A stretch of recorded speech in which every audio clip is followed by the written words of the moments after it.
वध झालेला नाही, ती गोळी दुसऱ्याची होती. आणि पोस्टमॉर्टम रिपोर्टवरही आक्षेप कोणी नथुराम गोसावींनी झालेला नाही, मला याची काही कल्पना नाही. त्यामुळे कोण काय बोललं हेच मला माहीत नाही. जे मी ऐकलं नाही ते मला विचारू नका. दुसरं काय असेल तर छगन भुजबळ यांनी भूमिका घेतलेली आहे की वेळ पडल्यास मला पक्षातून बाहेर काढा, पण मी माझा लढा सुरूच ठेवेल, कारण की कुठेतरी त्यांना पक्षातूनही त्यांना विरोध होऊ लागलेला आहे.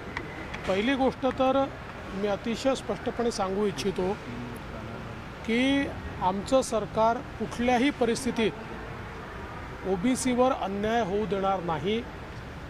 स्वतः मुख्यमंत्र्यांना देखील हे स्पष्टपणे अतिशय माहिती आहे की ओबीसी समाजाचं संरक्षण आपल्याला करावंच लागेल. त्यामुळे त्यांचीही भूमिका ही तशाच प्रकारची आहे. आणि मी अगदी स्पष्टपणे सांगू इच्छितो की जोपर्यंत भारतीय जनता पार्टी सरकारमध्ये आहे तोपर्यंत काहीही झालं तरी आम्ही ओबीसीवर अन्याय होऊ देणार नाही.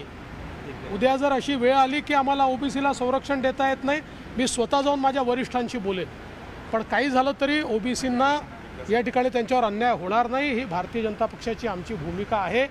आणि भुजबळ साहेबांना देखील माझं सांगणं आहे, मी त्यांच्याशी स्वतः चर्चा करणार आहे.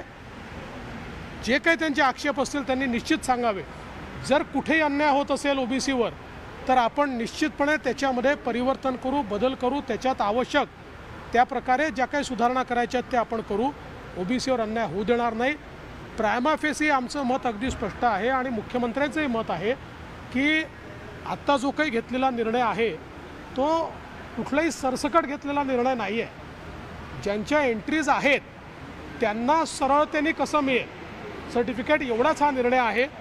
त्यामुळे जे काही मीडियामध्ये येत आहे, जे काही आकडे मीडियामध्ये येत आहेत, जे काही वेगवेगळे विषय मीडियामध्ये येत आहेत, या विषयांवर दोन्ही बाजूने म्हणजे ओबीसी समाजाच्या बाजूने किंवा इकडे मराठा समाजाच्या बाजूने रिॲक्शन देणं हे अत्यंत अयोग्य ठरेल. माझं मत अतिशय स्पष्ट आहे. सरकारची भूमिका बॅलन्स्ड आहे. सरकार कुठल्याही परिस्थितीत ओबीसी समाजावर अन्याय होऊ देणार नाही. आणि मराठा समाजाच्या आरक्षणाच्या संदर्भात आम्ही प्रोसेस सुरू केलेली आहे. त्यामुळे जे काही कायदेशीर प्रोसेस करून मराठा समाजाला आरक्षण द्यायचं आहे त्या संदर्भात राज्य मागासवर्ग आयोग पूर्ण कारवाई करत आहे. अशा परिस्थितीमध्ये यावर मला असं वाटतं की सगळ्यांनीच संयम बाळगला पाहिजे. मी पुन्हा एकदा सांगतो, भारतीय जनता पार्टी जोपर्यंत सरकारमध्ये आहे आम्ही ओबीसीवर अन्याय होऊ देणार नाही. राज ठाकरे म्हणतात आरक्षण केव्हा. उपमुख्यमंत्री देवेंद्र फडणवीस यांना प्रतिक्रिया विचारली. रणजित सावरकर यांनी जे वक्तव्य केलेलं आहे त्याच्याविषयी सुद्धा प्रतिक्रिया विचारली.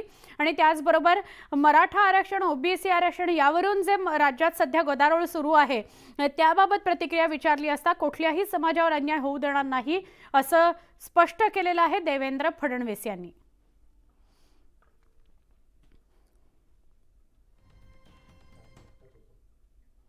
या सगळ्या घडामोडींसह बुलेटिनमध्ये एक छोटासा ब्रेक घेतोय. पहा फक्त न्यूज 18 लोकमत.